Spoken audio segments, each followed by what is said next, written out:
네, 고수의 전략 함께하겠습니다. 오늘도 최강욱 전 의원님 함께합니다. 어서 오십시오. 안녕하십니까. 예, 의원님 지금 방금 강서구청에 가셔서 여권 사진 교체하고 오셨어요. 과거 사진이 너무 오래됐다고. 그때 그 저기 백발이 아니었던 모양이죠? 들백발이어서 그런 것 같아요. 아니 세상에 최강욱의 얼굴을 모르는 국민도 있단 말입니까? 우리 대통령께서 그렇게 아주 각별히 챙기시는 우리 최강욱 전 의원이신데. 그러게요. 구청에서 다 끝나고 나서 예. 실물로 뵐지 몰랐어요. 아. 추워지는데 힘내세요. 감사했습니다. 요즘에 확실히 그 민심이 돌아섰다는 걸 느끼는 게 윤석열에게서 민심이 돌아섰다는 걸 느끼는 게 여기저기 다니면은 알아봐 주시는 분들이 많이 계세요. 누가 김 목사님을 예, 모르고 예, 있다가? 예, 뭐 저 같은 사람도 그냥 뭐 에이. 휴게소나 뭐 어디 공공기관 다니면은 응원하고 있어요. 잘 보고 있어요. 뭐 이러시는 분들이 많이 예, 계셨어요. 예. 근데 예전엔 이랬었는데, 파이팅! 이러면 야 이거 보면서 민심이 확실히 윤석열에게서 돌아섰구나라는 예. 생각을 해봅니다. 끝이 멀지 않았습니다. 멀지 않았습니다. 빨리 정리해야죠. 기자회견 보신 소감 여쭤보겠습니다. 어이가 없고 기가 막힌 외에 저는 네. 좀 억울함이 풀려서 어떤 점에서? 아니 제가 윤이 정말 형편없는 사람이다 얘기를 해보면 10분만 해보면 안다 이 사람이 어떤 수준인지 이게 말이 앞뒤가 없고 그 주제도 없고 네. 막 돌아다닌다라고 말씀을 드릴 때마다 주제도 없고 주제도 모르고. 예. 근데 그때마다 그냥 그래 네가 뭐 좀 서로 원수 사이인 건 알겠는데 네. 그래도 그게 서울법대 나와서 검찰총장까지 한 사람인데 그 정도 형편없겠어 이런 표정으로 그냥 마지못해 동의하시는 분들이 많았거든요. 네. 근데 기자회견을 보시고서 비로소 당신 말이 맞았다. 어떻게 말씀 많이 하시더라고요. 우리 사회 최고 엘리트를 할 수 있는 서울대 법대에서 그런 인간이 대통령이 됐나 모르겠어요. 그러니까 엘리트라는 말을 쓰면 안 돼요. 안 됩니까? 학교 가지고 엘리트라고 해버리면 네. 아니 한동훈이나 윤석열 같은 부류의 인간을 시중에서 어디서 보실 수 있습니까? 그렇게 말하고 행동하는 사람, 그렇게 자기를 가장하는 사람 이런 사람을 보신 적이 없잖아요. 없죠. 그게 흔치 않죠. 무슨 엘리트예요 그게. 특이한 사람들이지. 희귀한 사람들이면서 해귀한 사람들. 사람들까지 하기는 좀 그렇고. 해귀한 사람들이에요. 아니 근데 10분만 대화를 나눠보면은 예. 누군지 다 알 수 있다. 견적이 나온다 말씀하셨는데 2시간 20분을 냈단 말이죠. 그러면은 원래는 끝장 토론하겠다고 한 거 아니었어요? 140분을 한 거니까 이제 그러면 14배를 국민들이 유감없이 그의 윤석열의 민낯을 알게 됐는데 이 사람이 전혀 대통령으로서의 어떤 그 능력은 고사하고 네. 자세나 이 생각 자체가 없다. 예. 걸 확인하실 수 있었잖아요. 우리가 무슨 뭐 국정 운영이나 뭐 경제, 외교 이런 거 뭐 전문가들이나 알지 사실 우리 먹고 살기 힘든 서민들이 그것까지 다 알 필요는 없잖아요. 다 아셔야 되는데 뭐 여하간 뭐 그걸 모르면 뭐 이상하다 이런 얘기를 하는 게 아니라 근데 사실 어제가 아니죠. 지난번 그 기자회견 때 국민들이 주안점을 두고 본 것은 이 친구가 이 정말 마누라한테 가스라이팅을 당하고 있나 안 당하고 있나 아마 이걸 굉장히 주시했을 거란 말이에요. 여지없이 나 가스라이팅 당하고 있습니다. 이게 선언을 한 꼴이 됐어요. 서열 1위가 누군지가 여러 장면에서 드러났죠. 시작할 때부터 부인이 가서 사과 제대로 사과를 제대로 하라고 해서 나왔다. 그다음에 나는 아내의 휴대전화를 못 본다. 네. 근데 마누라는 내 휴대전화를 보고 답장을 하고 있었다. 휴대전화 내용에다가. 그것만으로도 뭐 다 국정농단을 떠나서 공동정부를 떠나서 뭐 김건희 대통령, 윤석열 뭐 아전 뭐 이런 게 확인됐다고 해야 되나요? V2에서 V0가 됐습니다. 뭐 어쨌든 뭐 기자회견은 많이들 보셨고 다들 다 한숨을 쉬셨을 텐데 자 이거 보면은 언제쯤 정권이 무너질 것인가 이제 시뮬레이션이 좀 나올 법하지 않나요? 그렇죠. 이제는 정말로 그냥 둬서는 안 되고 네. 나라가 안 그래도 어려운데 지금 트럼프가 또 대통령이 됐잖아요. 네. 트럼프 입장에서 생각하면 이 윤석열이라는 사람이 얼마나 우습고 만만해 보이겠습니까? 네. 그리고 수준이라는 게 트럼프가 당선이 확실시 되는 걸로 확정됐다고 나오는 와중에 예. 용산에서 나온 첫 반응이 바이든하고 연내 정상회담 한다. 네? 못 보셨어요? 그거? 아, 그랬어요? 네. 제가 그거 못 봤습니다. 트럼프는 이제 김정은에 대한 얘기만 하고 네. 윤은 네. 그러면 내가 한번 만나야 되겠다. 네. 근데 만나게 되면 트럼프가 사람을 또 파악하는 능력은 꽤 있는 것 같던데 사업을 많이 하면서 예. 전에 아베한테 하던 거 보면 말입니다. 네, 네. 아베가 그렇게 아양을 떨고 트럼프가 해달라는 거 다 해주고 했는데도 그 부부간에 있다가 이렇게 나오면서 사진 찍으려고 하는 장면에서 아베가 옆에 서가지고 손잡으려고 하니까 확 뿌리치잖아요. 예. 그러니까 그런 정도로 어떤 사람에 대한 판단이나 이런 게 냉정하고 빠른 것 같던데 네. 윤에 대해서는 이미 판단이 끝났을 거고. 아유, 모르겠어요. 윤석열이 얼마나 우습게 할까. 월드스타인데. 어? 그나마 다행인 것은 이제 윤이 어떤 국지전을 벌이겠다라고 하는 거는 불가능할 것 같고. 천운이 따랐다. 저는 이렇게 생각합니다. 그나마 그걸 다행이라고 생각해야 되는데 일단 트럼프는 한국을 현금 지급기라고 얘기했잖아요. 머니머신. 그러니까 이제 최대한 뽑아 먹을 생각을 하고 네. 윤이 또 정치적으로 궁지에 몰려 있다는 걸 아니까 너 살고 싶으면 내가 시키는 대로 해. 이제 이런 식으로 하지 않을까 걱정이죠. 지금 방위비를 9배 넘게 요구할 것이다. 그래서 한 14조, 13조 이 정도 요구할 것이다. 얘기 나오는데 연입니다, 여러분. 때는 그 어떤 품격이나 논리에 막혀가지고 주장하다 말았는데 네. 지금 여기는 뭐 대놓고 미국한테만 들러붙어가지고 내 미래가 있다라고 생각하는 행보를 계속 해왔기 때문에. 아, 근데 13조, 14조 줄 수 있는 윤석열 아닙니까? 그러니까 죽어도 남죠. 이 사람이 지금 자기가만 살자면 뭐 뭐든지 못할 사람이 아닌데. 예. 그게 저는 더 큰 걱정입니다. 그러니까. 그 전에 이 협상력이 있는 대통령으로 갈아치워야죠. 지금 어떻게 윤석열 갖고 우리가 미래를 한 치 앞에 그 내일도 설계할 수 없는 상황인 건데 그런 얘기를 또 하더라고요. 네. 어떤 분이 이제 북한하고 분명히 가까워질 것이고 그럴 수밖에 없는 이유가 뭐 김정은 위원장이 뭐 멋있고 예뻐서 그게 아니라 중국을 견제하기 위해서는 틀림없이 트럼프는 북한과 손잡으려 할 것이고 그런 와중에 남한이 북한과 대립하는 것을 싫어할 것이다. 그러니까 한반도의 한민족을 전체 미국의 영향권 아래 두려워할 것이다. 그러면 이제 그동안 계속해서 김정은하고 각을 세워왔고 적대적 관계를 설정해왔던 윤석열은 바보가 되는 거죠, 한마디로. 그렇죠. 트럼프는 그간에 자기만이 김정은하고 푸틴을 다룰 수 있다. 네. 나는 친하다. 예. 뭐 네타냐후도 마찬가지다. 예. 이런 얘기를 해왔잖아요. 네.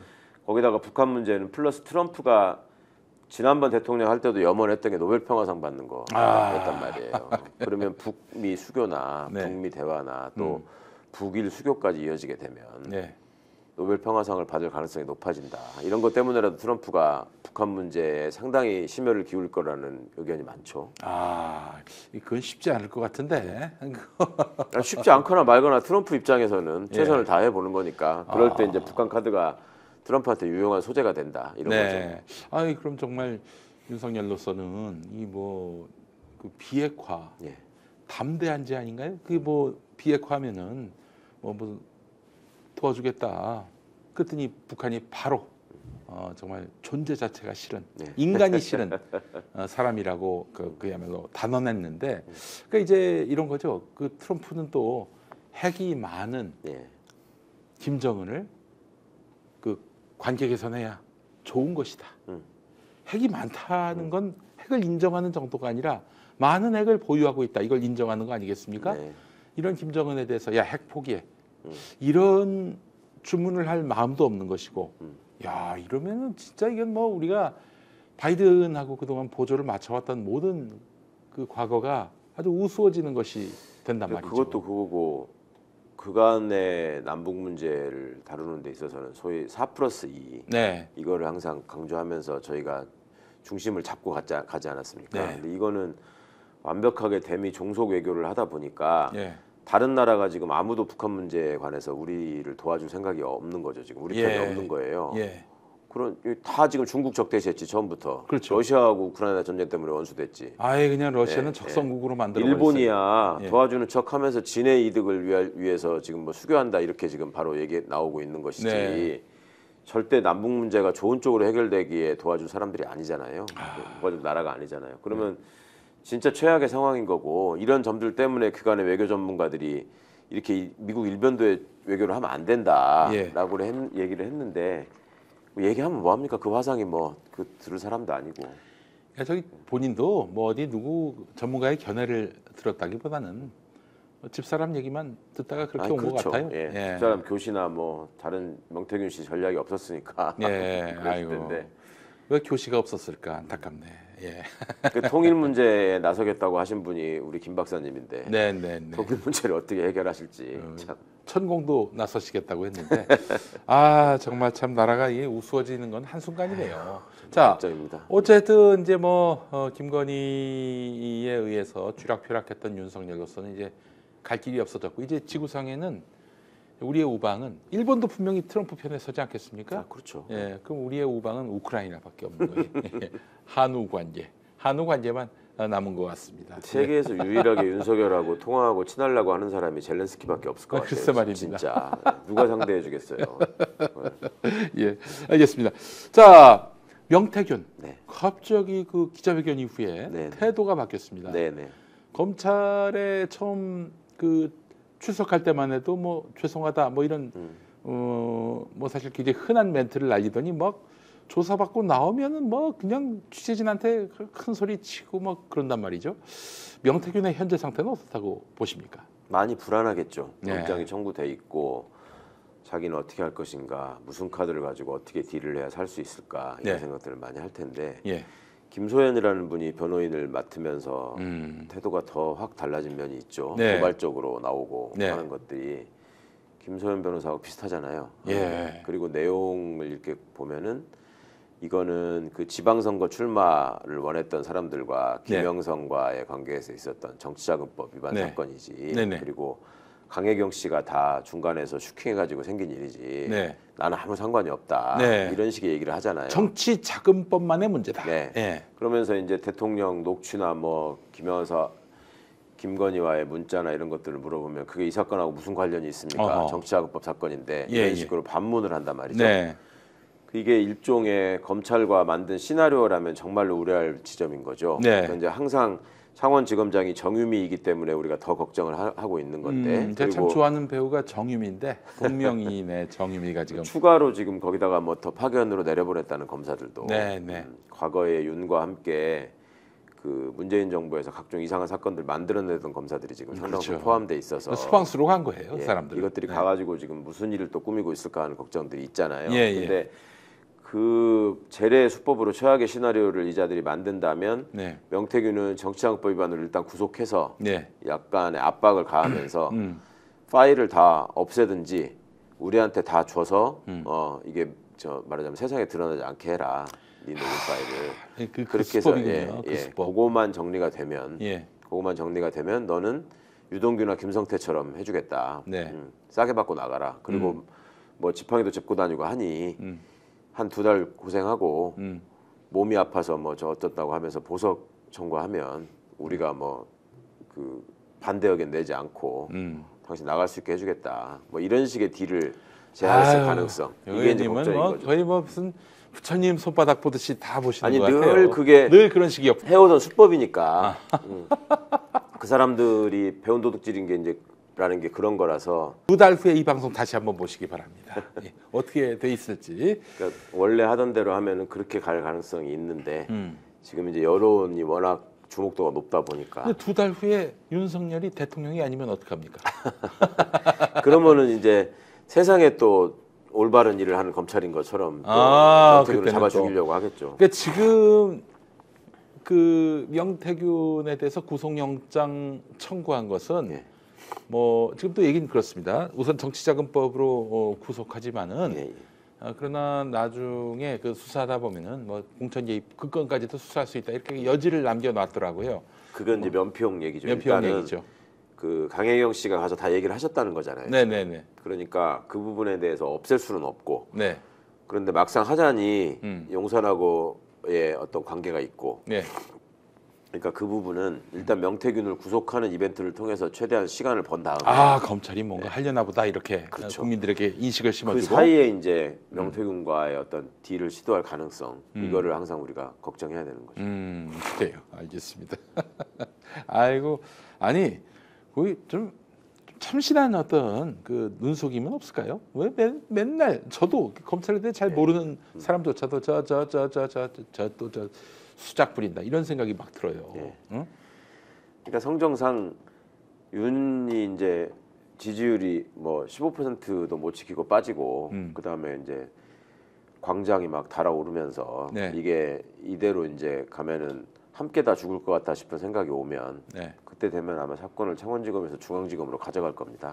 그래가지고 본인들이 세상 나쁜 저 대통령을 확인하기 위한 수사를 주도해서 하는 것처럼 그런 모양을 이제 꾸밀 가능성도 있는데 박근혜 때 그 검찰이 그랬어요. 그렇죠. 처음에는 뭐 십상시문건 나오고 어쩌고 할 적에 아무 문제 없다고 국가기밀 유출이라고 하면서 조홍천 박관천한테 구속영장을 청구했잖아요. 그렇죠. 변소리 맞았죠 그 양반들이. 그래놓고서 나중에 이제 다 또 본인들이 또 다 저기에서 잡아들이고 뭐 했었는데 그때 그 검찰총장이 누구였더라? 김수남. 서울지검 3차장 유상범. 유상범. 말아먹은 주역이죠. 그렇군요. 그래놓고 또 선거 때는 또 박근혜 이랬던 사람들. 그렇죠. 그 집단의 속성이라고 하는 것이 그런 식으로 계속 굳어져 와서 참 문제입니다. 그런 것들이 또 나가면은 또 국회의원으로 찍어주는 사람들이 있으니까 지금 문제예요. 글쎄 말입니다. 일단 그 창원지검에서 수사를 하되 윤석열이가 그 비탈을 탄다. 그러면은 이제 중앙지검으로 가져와서 정석대로 수사한다. 정석보다 훨씬 심하게. 그래요. 할 수 있겠죠. 그러면은 김건희도 부를 수 있을까요? 아니 그때 되면 뭔 짓을 못 하겠습니까? 근데 그때가 아직 이제 오지 않았고 계속 이제 눈치를 보고 있는 상황이라서 그래서 여론의 주목도가 떨어지지 않는 게 굉장히 중요하고 민주당에서 이 건과 관련해서 명태균 건과 도이치모터스 건 관련해서 딱 2개 정도만 그 특검을 하겠다. 뭐 13개를 하려고 그랬는데 핀포인트로 하자. 그렇게 하기로 민주당이 그렇게 방향을 바꿔가지고 이제 14일에 본회의에서 이제 처리하겠다라고 하고 있는데 그렇게 돼서 뭐 큰 산을 넘을 수 있을지는 봐야 되겠습니다만은 반란표가 나와가지고 통과됐단 말이죠. 그러면 좀 진실 규명하기는 쉬울까요? 일단은 민주당이 그런 선택을 그런 전략을 짠 이유가 의원들 얘기를 들어보니까 일단 김건희 특검법이 의결돼서 이제 정부로 보내지면 또 윤이 거부권 행사할 거 아닙니까? 당연하죠. 그러면 그게 돌아와서 재의결하는 게 12월이 되는데 그때까지 한 달 정도의 기간이 최소한 있잖아요. 이달 안에 뭐 바로 거부권 행사를 해서 이달 안에 다시 그 거부권에 따른 재의결을 한다는 얘기가 있었는데 그거는 물리적으로 불가능할 겁니다. 11월 24일인가 25일이 11월 달 마지막 본회의가 아마 잡혀 있을 텐데 그 안에 그게 해결되기는 어려울 거고요.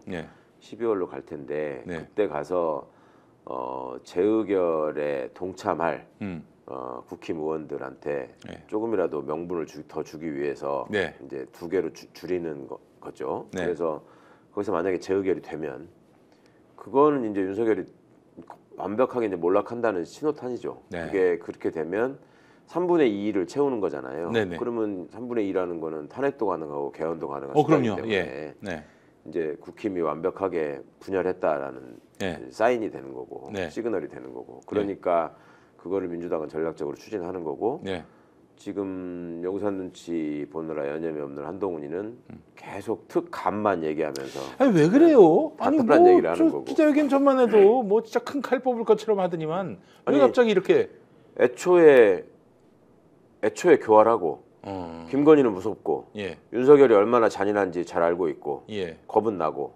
당내에 뭐 지지 기반은 없고 이런 식이면은 윤석열과 함께 몰락하죠. 한동훈이가 자기 정치를 지금 해야 될 시점 아니에요? 그러니까 당연히 그럴 수밖에 없는 건데도 아니 정치력이라고 하는 것이 공당의 대표가 세가 없이 무슨 정치력이 있습니까? 근데 한동훈의 세력이라고 하는 게 그간에 윤을 통해서 만들어져 온 허상 같은 게 많이 작용했던 세잖아요. 그리고 일부 극우 유튜버들이 그 지지하다가 또 철회한 세, 뭐 이런 게 세력이라면 세력인데 거기에 기대 가지고 무슨 정치적 미래가 있을 것이며 그러니까 일각에서 지금 그런 얘기가 나오잖아요. 윤석열 입장에서는 가장 좋은 지금 당 대표다. 한동훈에 대해서 너무나 속속들이 알고 있기도 하고 압박하려면 어떤 카드가 필요한지도 너무 잘 알고 있고 그다음에 저게 움츠고 뛰지 못할 거라는 것도 잘 알고 있고. 그 기자회견이 끝나고 그 날은 아무 얘기도 없었어요, 한동훈이가. 예, 근데 예. 그 이튿날 와가지고 우리의 그 요구가 수용됐다. 뭐 수용된 게 하나도 없는데 그러더니 갑자기 이재명 대표에 대해서 그냥 난사를 하기 시작을 했어요. 예. 그러니까 말하자면 간밤에 작업을 당한 게 아닌가 하는 그런 생각이 드는데 작업? 그 말씀하셨다면은 그 어떻게 작업을 했을까요? 윤석열이 한동훈을 작업하는. 아니 작업 당하고 말고를 떠나서 그냥 쫄아가지고 못 한다니까요. 제가 정면 승부 못 한다고 몇 번 이 말씀드렸습니까? 새끼야, 너 절대로 내일 안 내가 된다고. 두고 볼 거야. 너 어떻게 나오는지 너 알지? 어? 내가 탈 거두면은 그냥 스쳐 지나도 전치 5주라는 거. 윤도 그렇게 노골적으로 작업을 하지는 못해요. 왜냐하면 예. 한동훈이가 얼마나 교활한지를 알고 있기 때문에 예. 그거 얘기하면 다 녹음할 거고 나중에 그거 다 결정적인 상황이 되면 까가지고 자기를 죽일 거라는 걱정이 있기 때문에 예. 절대 직접적으로 그렇게는 못할 거고 둘 사이는 둘을 서로 너무너무 잘 알고 있기 때문에 네. 그 아주 음침하고 그 칙칙한 그 모습들을 서로 잘 알고 있기 때문에 네. 굳이 그럴 필요가 없이 윤이 그리고 지난번에 무슨 한동훈 만나가지고 이러고 있는 사진 보냈을 때 이러고 그때 예. 이미 충분히 심한 말을 다 했을 거예요. 아, 심한 말. 네. 예, 근데 무슨 말이었을까요? 그 뭐 누가 녹음하거나 영상으로 스케치한 바가 없으니까 원래- 실제로 둘이 나눈 대화를 몰라요. 그러니까 원래 아무도. 그렇게 하면은 다 녹음을 해둬야 되는 건데 네. 이 자들은 지금 녹음을 안 하고 뭐 회의 내용도 공식 회의도 기록을 안 한다고 하는 자들이니까. 네. 그러나 어쨌거나 하여튼 그 자리에서 윤의 평소 스타일대로 굉장히 심한 말을 했을 것이고. 야, 씨발 죽을래? 뭐 이렇게? 그렇죠. 너 많이 컸다. 야, 이 까불다가. 새끼 너 많이 컸다. 어. 야, 머리카락은 자랐냐? 예, 아마 그랬을 것이고. 예. 예. 분명히 그랬을 겁니다. 절대로 너는 그렇게 까불면 내가 절대로 그만두지 않는다. 알지. 예. 그 쓸데없는 소리 하지 말고 가서 조용히 짜져 있어. 이렇게 했을 거고. 예. 그러니까 뭐 특별감찰관이네 뭐네 뭐 본인 입장에서는 이제 뭐라도 그래도 정치적인 성과물이나 결과물이 있어야지 네. 그거를 자기 거라고 내세우면서 뭐라도 네. 연명을 할 수 있을 텐데 그게 너무 없으니까 지금 자꾸 특별감찰관 어쩌고 얘기를 하는 건데 그것도 아니, 한계가 특별감찰반을 하겠다는 거예요? 안 하겠다는 얘기예요? 윤석열 얘기는. 안 하겠다는 거죠. 안 하겠다는 얘기지. 네, 네. 그 귀가 있으면 그렇게 들리는데 왜 혼자만 수용하셨다 이렇게. 아니 윤석열이 안 하겠다고 하니까 추경호도 전혀 안 움직이고 당에서 그게 논의해가지고 결정해야 될 일이지 당신이 말한다고 되는 게 아니다 이런 식으로 얘기를 한 거 아닙니까? 네. 그러니까 한동훈이는 무슨 당원 투표를 하자 그러고 다른 의원들은 들은 척도 안 하는 거고 지금 네. 그렇게 돼 있는 거잖아요. 뭐야 도대체. 아니 사실 그 모욕을 당하면은 발끈이라도 해줘야지. 그게 성질머리가 달린 사람으로서 해야 할 일 아니에요? 근데 그러려면 어떤 기댈 언덕이 있어야 되고 용기가 있어야 되는데 그게 없는 거죠 지금. 그 여의도 그 국민의힘 당사 앞에 가면 매일같이 예. 그 한동훈 비난 예. 시위대가 몰려와가지고 아주 시끄럽게 떠들거든요. 정말 심한 말을 많이 하던데. 예, 뭐 대머리 이건 뭐 아무것도 아니에요 사실은. 근데 그걸 좀 분명히 알아야 될 게 그분들이 예전에 윤석열이가 저 서울중앙지검장일 때는 예. 그 윤석열을 비난했던 시위대예요. 예. 그렇죠. 그 지금 만약에 한동훈이가 나중에 뭐 정말 그럴 일은 없겠지만 대통령이 되면은 한동훈 사랑해야 할 사람들이라고. 그런 거에 쫄면 안 되지 한동훈 씨. 왜 그 사람들이 거기 모였겠어? 이건지는 모르겠습니다. 예. 그런데 하여튼 한동훈이 저는 그 시위대 보고도 예. 겁에 질려 가지고 야 여기서 내가 만약에 지금 절체절명의 위기 상황인 윤석열에게 내가 이제 등을 돌리거나 이러면은 비수를 꽂거나 그러면은 나는 죽는다. 이런 사람이 무슨 아이고. 전형적으로 사람들을 속여가면서 일종의 그 차려진 밥상에 외양을 갖추고 네. 그걸 받아먹는 식으로만 살아왔기 때문에 예. 본인이 나서서 밥을 짓고 밥상을 차리는 거는 절대로 못하는 거죠. 뭐 한동훈의 어떤 한계가 그렇다는 걸 우리가 좀 인식하고 제일 중요한 건 윤석열을 몰아내야 하는 건데 어떻게 해야 될까요? 그 지금 한동훈 같은 경우는 뭐 그냥 뭐 지금 민주당이 그 수위를 굉장히 낮춰가지고 저쪽에서 거부할 수 없게끔 뭐 한동훈이 얘기했던 제3자 추천 이거까지 다 받고 가겠다고 했지만은 한동훈이 받을 가능성은 제로란 말이에요. 예. 뭐 독소라고 말하는 것들을 다 없앴는데도 그냥 자기는 무조건 반대 이렇게 나와버리면은 이거 통과시킬 수 있을지 그 결국 우리는 물 밑에 아직 자기 입장을 드러내지 않는 그래도 8명 이상의 국민의힘 의원들이 있지 않을까 하는 그 기대감에 그 재의결을 기다려야 되는 것인지 아니면 민주당이 무슨 수를 써서라도 어떻게든 동참을 하게 할 방법은 없는지. 이러저러한 식으로 민주당 의원들이 국힘 의원들을 좀 접촉하고 있는 것 같아요. 아 그래요? 근데 이제 얘기를 개인적으로 나눠보면 지들도 죽겠다는 얘기는 하나 봐요. 그렇죠. 그런데 이제 죽겠다 해서 끝날 일이 아니고 국힘 의원들이야말로 자신들의 이익에 가장 충실하고 어디 가면 제일 많이 먹을 수 있나를 생각하면서 평생을 살아온 사람이 그렇죠. 그런 집단인데 어디 붙어야지 내가 살 수 있나가 지금 아직 안 보이기 때문에 붙을 때를 만들어줘야 되는 거죠. 그러니까 예전 같으면 김무성, 유승민이라도 있었잖아요. 네. 뭐 나한테 들어와라. 뭐 줬으면 뭐 다음에 좋지 않겠나. 근데 이제 한동훈이한테 붙자니 이거는 자기들이 봐도 너무 이거는 까면 안 되고 오세훈이한테 하자니 그거는 뭐 그냥 자멸하는 길일 것 같고. 그렇죠. 뭐 사람이 없잖아요. 홍준표한테 뭐 대구까지 내려가겠습니까? 뭐. 없죠.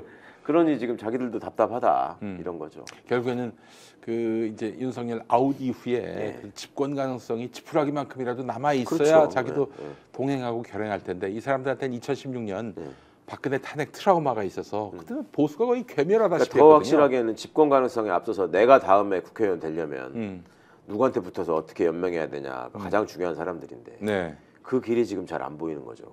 총선 4년 남았는데 여기서 섣불리 이제 윤석열 비판하고 나오면서 뭐 탄핵에 내가 앞장서겠습니다 내지는 탄핵에 동조하겠습니다라고 하는 순간 유승민의 길을 갈까 하는 두려움도 있고 그렇죠. 배신자로 돼서 그러니까 이제 그런 트라우마들이 있고 그런 또 그 이해관계가 있기 때문에 이 사람들이 저러고 있는 거라서 결국 국민의 힘을 보여주는 길밖에 없어요. 매번 참 너무 속상한 일이지만 12월까지 뜨겁게 모여서 근데 보니까 이자들이 지난주부터 초강경 진압을 하더만요. 겁나니까 이제 한창민 의원 갈비뼈가 부러졌어요. 그러니까요. 손도 다치고 뭐 갈비뼈도 금가고 부러지고 했다던데. 옷만 찢어진 줄 알았더니 와 이런 그 조지호죠 경찰청장 이거 뻔뻔하게 얘기하는 거 보십시오.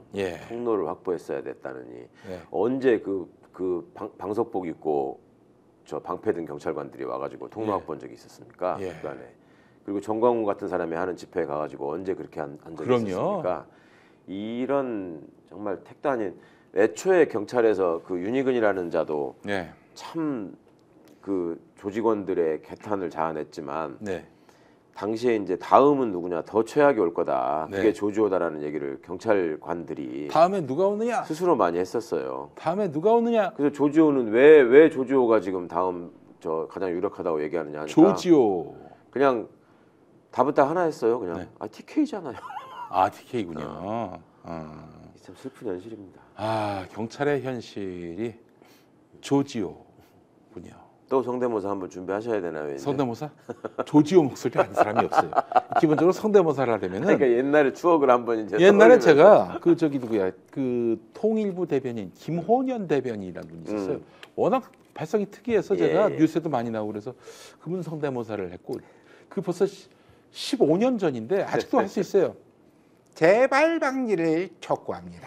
요거였는데 어느 날 안 나오시는 거야. 딴 분이 나와서 뭐 통일부 성명을 발표하는 거예요. 통일부에다 전화를 받았어요 제가.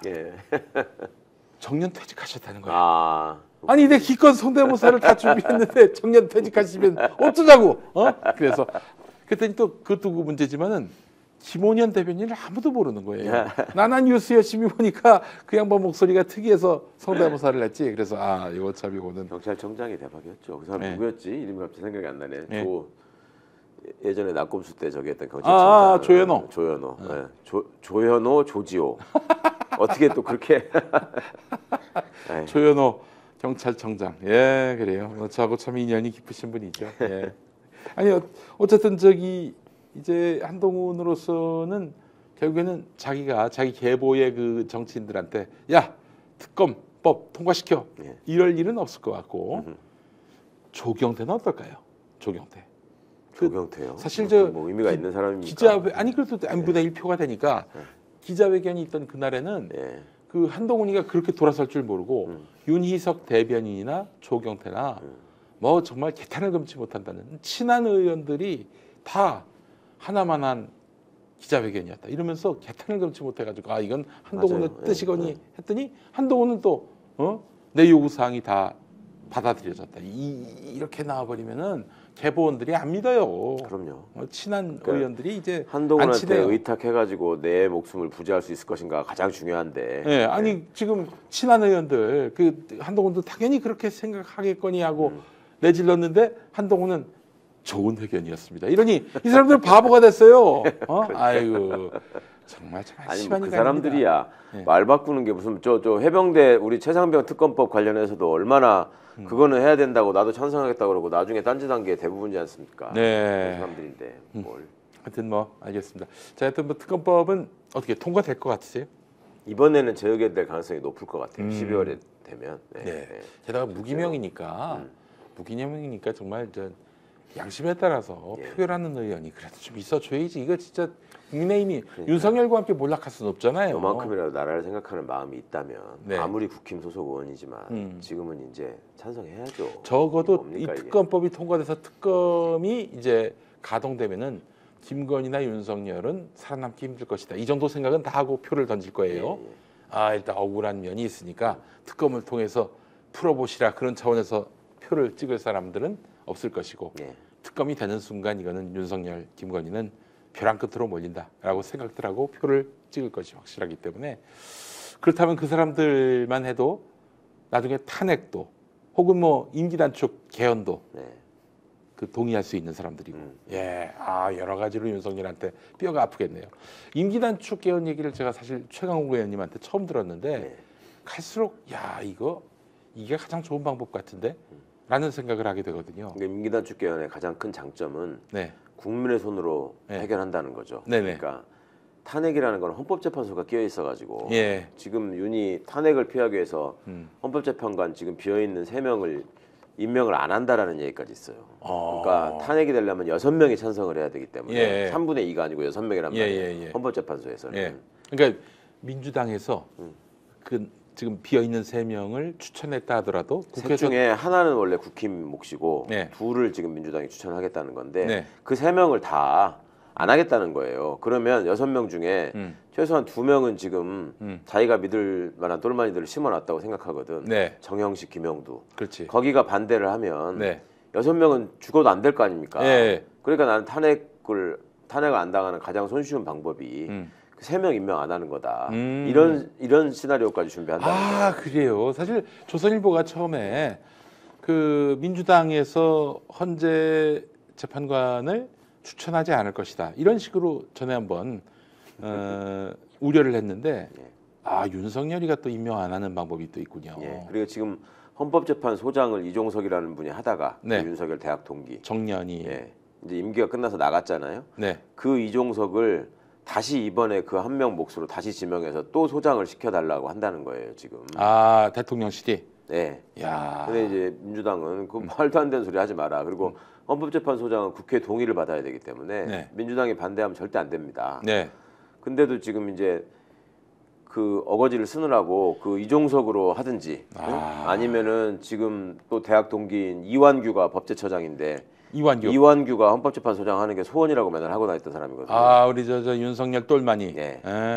원래 다 친구들이잖아요. 대단한 운동권이었다고 들었어요. 이완규. 대단하기는 무슨 대단합니까? 그냥 운동권 언저리에서 또 그 쓰잘데없는 소리하고 깝치고 다니던 사람이지. 그래요. 근데 거기다가 이제 또 뭡니까? 그 두 사람도 다 윤석열 친구라서 안 되면 그러면 현재 있는 사람들 중에 가장 꼴통인 사람, 꼴통 보수로 분류되는 사람이 정형식이란 말이에요. 네, 후엄정. 그 양반 한명숙 총리 그 2심에서 유죄 판결 때렸던. 이재용 그렇지. 예. 그 정형식을 그러면 헌법소장으로 하겠다 이런 식으로 지금 나온다는 겁니다. 다들 절대 헌법재판소장이 돼서는 안 될 사람들인데. 그럼요. 큰일 나죠. 그러니까 민주당은 다 부결시켜야 됩니다. 네. 어쨌든 헌재로 가는 길은 뭐 이 길로 가나 저 길로 가나 다 막혀 있네요. 탄핵으로 가는 길은. 그러니까 이게 여러 가지로 쉽지 않은 상황이라서 똑같은 의결 정족수를 가지고 하려면 그거를 그 헌법재판관들의 손에 맡길 것이냐, 국민들이 직접 국민들의 손으로 처리할 것이냐 하는 거라면 당연히 국민들이 직접 나서서 처리하는 게 더 맞는 거 아닙니까? 주권에. 그래요. 사실은 이제 그런 얘기를 했더니 다른 어떤 분이 그 임기 단축 개헌은 결국 뭐 국민의힘하고 예. 상의를 해야 되는데 그 어느 세월에 되겠냐. 네. 차라리 국민의힘으로 그 여세를 몰아서 헌재에서 통과시키는 게 가장 빠를 것이다. 사실 저기 박근혜 때 보면은 통합진보당을 해산시켰던 그 헌재 재판관들이 천원일치로 그 박근혜를 아웃시켰기 네, 때문에 네. 여론만 뒷받침되면은 헌재 재판관들 아무리 윤석열 친구라도 가결표를 안 던질 수 없을 것이다. 이렇게 얘기를 하던데 그럴 가능성은 있는데 네. 이게 한번 경험을 했잖아요. 예. 그러면 그때 박근혜는 자기가 이길 거라고 생각하고 뭐 파티 준비했다는 거 5단 아닙니까? 예. 예. 그러니까 그만큼 방심하고 있었던 거예요. 네. 근데 한번 겪었고 윤이 또 그 과정을 어찌 보면은 가장 가운데에서 겪었던 사람인데 네. 그 가만히 있겠냐는 거죠. 그럼요. 예. 네. 온갖 수단 방법을 동원하겠죠. 네. 그러니까 이제 그런 걱정들이 있으니까 네. 물론 국민들이 다들 들고 일어나서 헌법재판관들이 제가 제일 먼저 박근혜 탄핵 때 예. 박근혜가 임명한 헌법재판관들이지만 이 상황에서는 절대로 반대 못합니다. 8대 0으로 탄핵될 겁니다라고 맨 먼저 얘기했고 끝까지 얘기했던 사람입니다. 예. 당시의 자료를 확인해 보시면. 네. 근데 그때하고 지금하고는 이 학습 효과가 있어가지고. 그럼요. 아니 법률가들이 얼마나 기회주의적이고 교활한지 여태 보셨잖아요. 그러니까 제가 봐도 지금 헌법재판소를 믿기가 어렵다라는 걱정을 하는 거죠. 네. 그때 8대 0으로 이 탄핵된다고 말씀하신 최강욱 의원님, 이번 재판관들은 믿을 수가 없다. 예. 국민의힘으로 임기 단축해서 끌어내리는 수밖에 없다. 그 국민의힘의 뭐 동의를 받거나 그럴 필요는 없죠. 아니 지금 현행 헌법도 네. 87년 6.29 항쟁의 결과물로 그렇죠. 여야가 같이 해가지고 만든 헌법이에요. 예. 그러니까 국민의 여론이 뒷받침돼 가지고 여기에서 어깃장 놓고 엉뚱한 소리 하면은 미래가 없이 다 죽을 것 같다라는 상황에서 헌법재판관들이 그 임기가 보장되는 헌법재판관들이 다음에 다시 할 거 없는 헌법재판관들이 그 국민의 뜻에 반하는 게 더 가능성이 높겠습니까? 다음에 출마해야 되는 국힘 의원들이 반대하는 게 더 가능성이 높겠습니까? 그러니까 국민들의 여론으로 결국은 판가름 나는 건데 네. 여론의 압력으로 네. 그렇게 여론의 압력이 비등할 거라면은 오히려 개헌이 더 확실한 수단이 될 수 있다라는 점을 말씀드리는 거죠. 어떤 분이 또 이 기회로 내각제로 가는 거 아니냐 이렇게 말씀하시는 분들이 있는데 그거는 내각제를 민주당에서 내각제를 찬성하는 의원들이 많아야지 또 국민들이 동의해야지 가시는 건데 불가능하죠. 불가능한 일이죠. 예, 알겠습니다. 뭐 불가능하다면 이 틈에 그러면 옛날 내각제 주장하던 사람들이 끼어가지고 지금 어차피 개헌할 거면 내각제로 하자고 한다고요? 지금 현역 정치인 중에 내각제 주장하는 사람이 있나요? 속으로 그렇게 생각하는 사람들은 있는데 네. 발설을 절대 못해요. 예. 발설하면 죽는다는 걸 알기 그렇죠. 때문에. 네. 아니 무덤에 계신 김종필 선생께서 나오시기 전에는 내각제 이끌 동력이 없어요 기본적으로. 그러니까 대통령이 될 가능성이 전혀 없는 네. 무능한 다선 의원들이 제일 바라는 게 내각제입니다. 그렇죠. 근데 그런 사람들이 국민들한테 호소할 수 있는 설득력이 있는 얘기를 할 수 있어요? 적어도 사실 내각제를 하려는 거는 내가 그 대통령제에서는 대통령 될 가능성이 없다라고 예. 판단되는 사람들이 주로 이제 그렇죠. 동력이 될 텐데 그런 사람들이 그래서 아주 이상한 사람들이 유튜브 통해서 국민들 선동해가지고 무슨 돈 벌 생각으로 온갖 일에다가 내각제 갖다 붙이고 헛소리하는 거 제가 알고 있는데 예.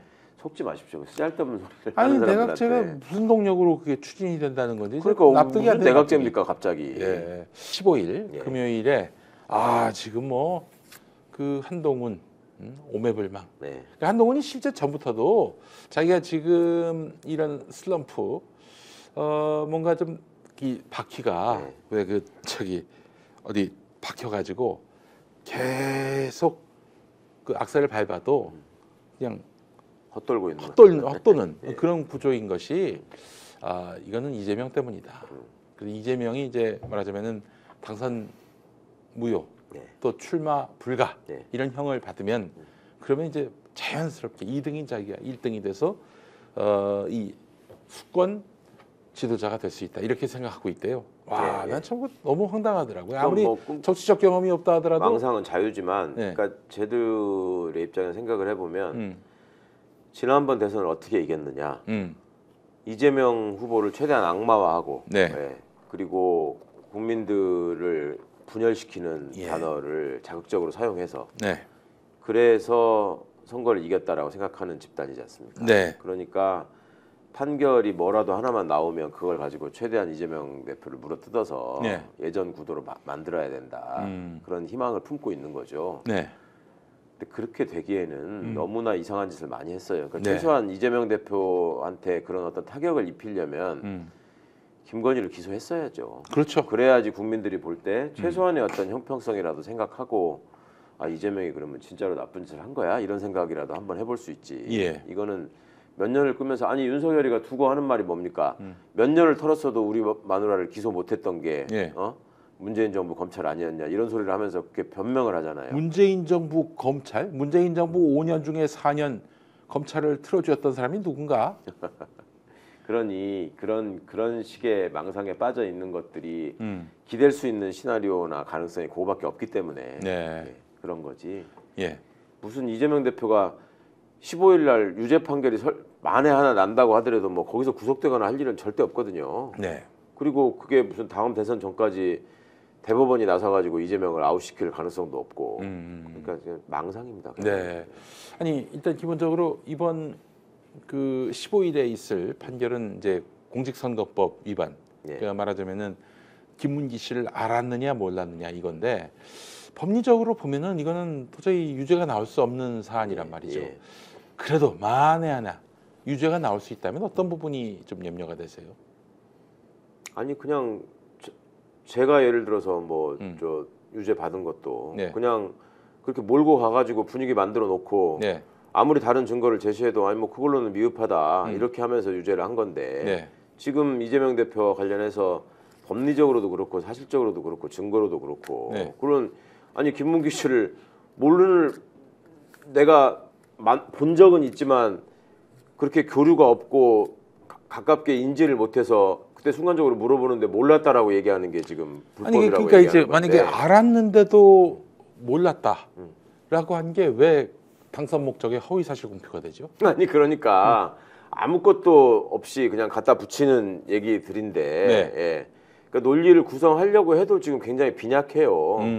그러니까 이게 무죄가 될 수밖에 없다고 말씀을 드리는 예. 거예요. 아니, 사실 우리 최강욱 의원님이 용하신 게 뭐냐면은 그 해설이 그 차범근 해설위원 잘 나갈 때 아 저건 부상이에요.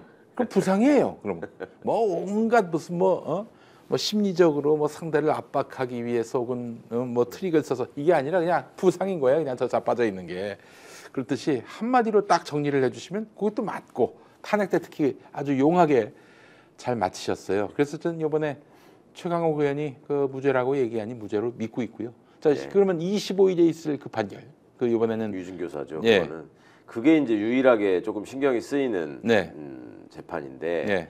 당사자가 이제 워낙 완강하게 자기는 뭐 위증을 했다, 네. 뭐 내가 처벌 받겠다 네. 이렇게 나오고 있는 김진성이라는 상황이니까. 사람, 예, 네. 예. 김병양 시장의 비서. 근데 이제 거기도 추가로 추가 녹취분이 다 나오고 예. 또 그걸 재판장이 요구해서 계속 틀게 됐었잖아요. 네네. 그런 점들을 볼 때 이제 대세는 그것도 기운 거 아닌가. 처음에는 재판장이 사실 걱정을 요구해서 했는데 법정에서 틀었다는 게 무슨 의미입니까? 이게?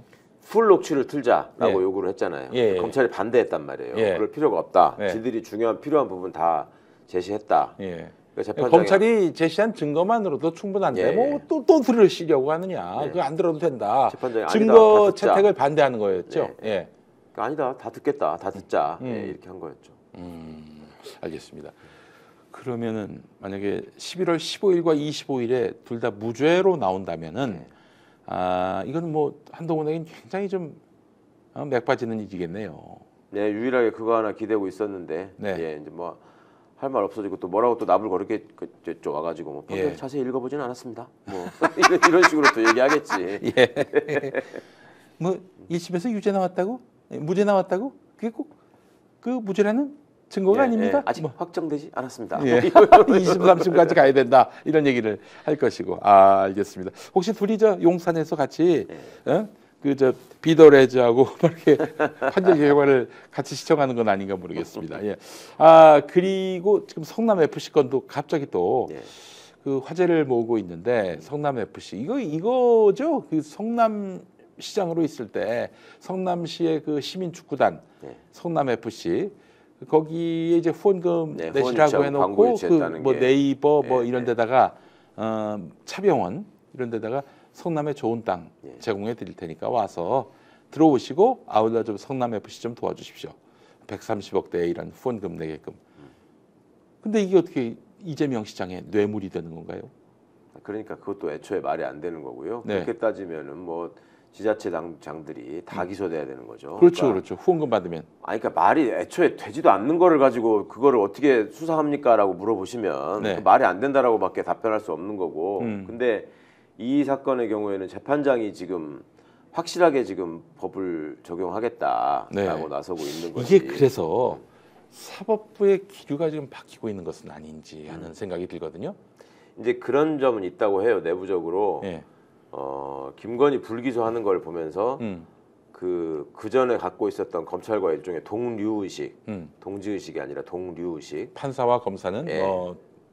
같다. 같은 우리가 예. 법조인으로서 국민을 다스리고 심판하는 사람이다라고 생각했던 그 건방진 동류의식이 그렇지. 좀 많이 엷어졌다고 해요. 검찰이 좀 너무한다. 예, 해도 너무한다. 그러니까 온갖 사건을 가지고 이재명 부부는 온갖 사건을 만들어서 맨날 기소하는 놈들이 예.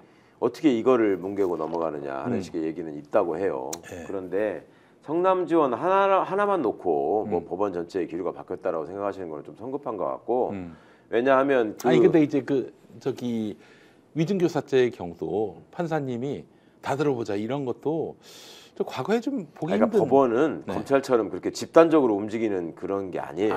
판사별로 다 기본적으로. 다르다. 네.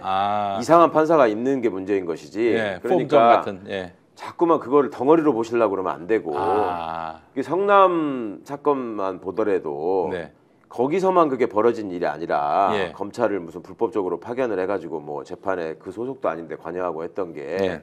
이재명 지사와 관련된 모든 사건에서 다 그랬단 말이에요. 이재명 대표 관련된 사건에. 그래요? 그러니까 다른 재판부에다가도 변호인들이 다 똑같은 지적을 했어요. 네. 근데 이 판사만 내 법대로 하겠다. 네. 이게 지금 말이 안 된다. 너 나가라 이렇게 한 거란 말이에요. 네. 그러니까 그런 것만 놓고 보면 그러면 성남 판사만 하나만 또라이고 나머지들은 그럼 바뀐 게 없는 거냐. 네. 그게 아니란 말이죠. 그러니까 누가 조금 더 법을 확실하게 적용하면서 용기를 내고 목소리를 내느냐의 차이일 뿐이지. 무슨 뭐 제비 한 마리가 와서 봄이 온다라고 이렇게까지 생각할 만큼의 아직 그건 아니다. 알겠습니다. 예. 아유 너무 반가워서 예. 그런 제비도 왔구나. 근데 뭔가 정신을 차리고 있는 판사들이 예. 늘어나고 있는 건 맞는 것 같습니다.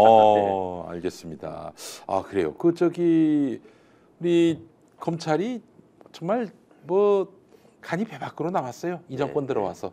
정치 검사가 이렇게 뭐 사실상 대통령이 되니까. 지난번에 그거 보셨어요? 국정감사 하는데 전주지검장이었나요? 그 친구가 그 귀금속을 1,000원으로 신고한 거 있었잖아요. 네. 재산 등록할 때. 귀금속 1,000원짜리 귀금속도 있습니까? 그냥 금속 아닌가요? 그러면? 금속도 1,000원은 넘을 것 같아요. 그러니까 뭐 해명이랍시고 하는 게 결혼 예물로 받은 거라서 그냥 그 판매할 게 아니라 1,000원이라고 그냥 적었다. 이렇게 얘기를 해요. 네. 그러니까 아니 그게 지금 말이 되냐. 네. 가격을 몰라서 어쨌다고 하니까 그럼 시장 가격으로 거래될 수 있는 가격을 적어야 되는 거다라고 하니까 그러니까 화급하게 뭐라고 그러냐면 팔 생각이 없기 때문에 가격이 없어서 그냥 1,000원이 맞습니다. 이런 식으로 또 얘기를 하더라고. 그러니까 이게 그러면 팔 생각이 없으면 법률가가 아니에요, 이놈들이. 집도 1,000원이라고 하면 되겠네. 그렇죠. 네. 그러니까 이게 법적인 지식을 가지고 무슨 논리를 가지고 일을 하는 놈들이 아니라 그냥 어디에 붙어가지고 누구한테 타격을 입혀야지 내 앞길이 보장되는 거 이런 걸로 살아온 자들이라서 참 안타깝습니다. 얘들 수준이 생각보다 처참해요. 굉장히 기본도 몰라. 기본도 제가 국정감사 하던 첫 해 너네는 왜 검찰청장이라고 예를 들어 전주지방검찰청장이라고 왜 호칭하지 않고 전주지방검찰청 검사장 이렇게 쓰거든요. 왜 그렇게 하는지 이유를 아느냐? 몰라. 그 교과서 맨 앞에 나오는 이유가 있거든요. 그거를 몰라. 그냥 한다는 소리가 뭐 그게 불편하시면 검찰청장이라도 해도 될 것 같습니다. 뭐 질문의 의도는 그게 아니었거든. 검사장이라고 부르는 이유가 검사가 가지고 있는 공소관으로서 법률 전문가로서의 특징을 존중해서 니들이 중립적으로 독자적인 판단을 해라. 그랬을 때 니들은 개별 하나하나의 결정을 존중해 주는 것이고 이것이 어떤 청에 소속되어 있는 부품으로서 움직이는 게 아니라 하나하나가 독자적인 판단을 해서 양심을 걸고 제대로 된 결정을 하라는 의미로 그 검사들의 집합체의 장을 검사장이라고 불러주는 네. 그런 의미가 있는 거거든요. 예. 근데 이것들이 어디에 그런 게 있습니까? 모든 거를 다 조폭 정서로 조폭 논리로 그냥 하잖아요. 네. 그러니까 애초에 얘기되고 있었던 그 검사나 검사장이라는 의미에 담긴 그 업무를 니들이 하고 있냐, 그렇게 불릴 자격이 있냐라는 걸 물어본 거였는데 왜 검사장이라고 불리우게 됐는지 그 이유 자체를 모른다니까요.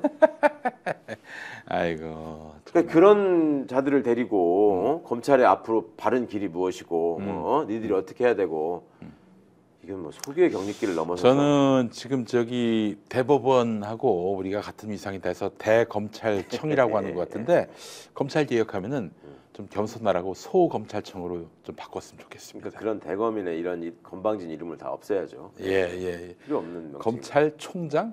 아니 경찰청장인데 왜 본인들은 총장이야? 그것도 참 웃길 노릇이고요. 예. 아유 정말 이 개혁은 딴 거 없습니다. 싸가지를 장착시키는 거 그거라고 생각하고요. 자 다음 주간에 정의로운 사법부 판단을 또 기대하면서 오늘 여기까지 하겠습니다. 고수의 전략 우리 최강욱 전 의원님이셨습니다. 수고 많이 하셨습니다. 네, 감사합니다. 감사합니다.